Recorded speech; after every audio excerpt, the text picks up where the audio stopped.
Hello friends, welcome back to channel Plants, Pots and Bonsai.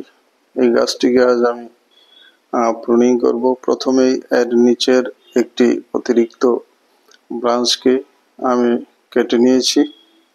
এই ব্রাঞ্চটা আমি ইচ্ছে করেই রেখে দিয়েছিলাম, বড় করেছি কারণ যাতে আমার এই বনসাইয়ের গোড়াটা, এই কাণ্ডটা যেন তাড়াতাড়ি মোটা হয়, সেই জন্য এর গোড়াতেই ব্রাঞ্চটাকে রেখে দিয়েছিলাম। তাই আজ এটাকে আমি রিমুভ করে নিলাম এবং যে ব্রাঞ্চ এবং প্যাডগুলিকে আমি আজ একটু প্রুনিং করে রিফাইন করে নেব।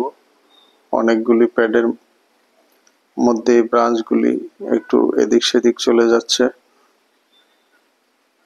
যে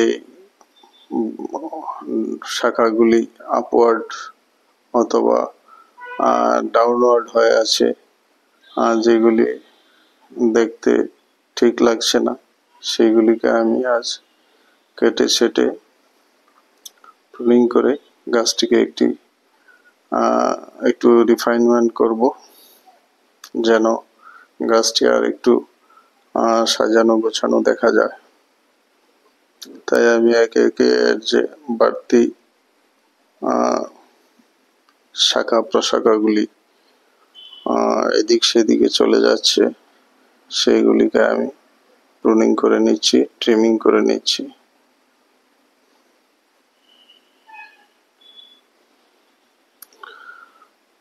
বনসাইকে মোটা করার জন্য, কাণ্ডকে মোটা করার জন্য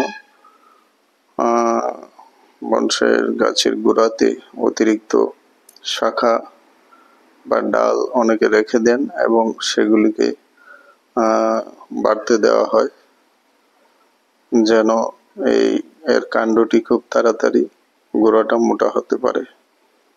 তো অনেকগুলি ব্রাঞ্চ এক জায়গায় গোড়াতে থাকলে সেখানে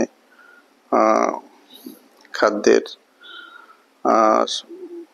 চাহিদা বাড়ে এবং এখানে গাছের বিশেষ শক্তি উৎপন্ন হয় এবং গোড়াটা তাড়াতাড়ি মোটা হয়ে যায়। তো এই জন্য আমি সবচেয়ে নিচের ব্রাঞ্চটা এখন কেটে ফেললাম, সেটাকে রেখে দিয়েছিলাম আমার এই গাছের গোড়াটাকে একটু তাড়াতাড়ি মোটা করার জন্য। তো গাছটি অনেকটাই ফর্মাল আপরাইট স্টাইলে রয়েছে এবং উপরে উঠে এর যে ক্রাউনটা, সেটার মধ্যে একটু বাঁক রয়েছে এবং সেখানে আমি দুটো প্যাড তৈরি করছি।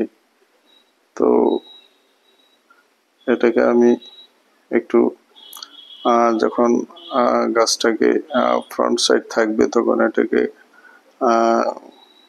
ফর্মাল আপরাইট, কিন্তু মাথার দিকটা যখন সামনের দিকে একটু বাঁকানো বা ঝুঁকানো থাকবে তখন একটা আলাদা একটা এফেক্ট তৈরি হবে। সেই জন্য আমি এর ক্রাউনটাকে এইভাবে তৈরি করছি। এখন দেখে দেখে আমি আমার এই প্রতিটি ব্রাঞ্চ প্যাডকে আমি একটু কাটাই ছাটাই করে নিচ্ছি।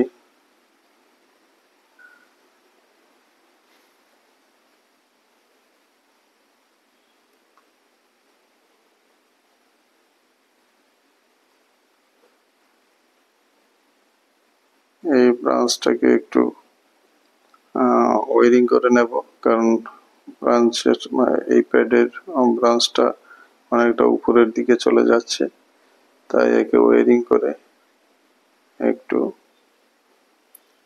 সাজিয়ে নেব। তো এইভাবে আকৃতিটা আমি ঠিকঠাক করে দিলাম একটু সামান্য ওয়ারিং করে। তো এইভাবে মোটামুটি এর গাছটির উপর আজ খুব একটা বেশি কাজ করার নেই। তো এটাকে আমি প্রুনিং ট্রিমিং করে এটাকে অ্যাকচুয়ালি একটু রিফাইন করলাম, এটা রিফাইনমেন্ট বলা যায়। তো আশা করি আমার এই ভিডিওটি ভালো লাগবে। ভালো লাগলে লাইক শেয়ার করে আমার পাশে থাকবেন। যারা নতুন বন্ধু রয়েছেন সাবস্ক্রাইব করে দিলে সব নোটিফিকেশন পেয়ে যাবেন।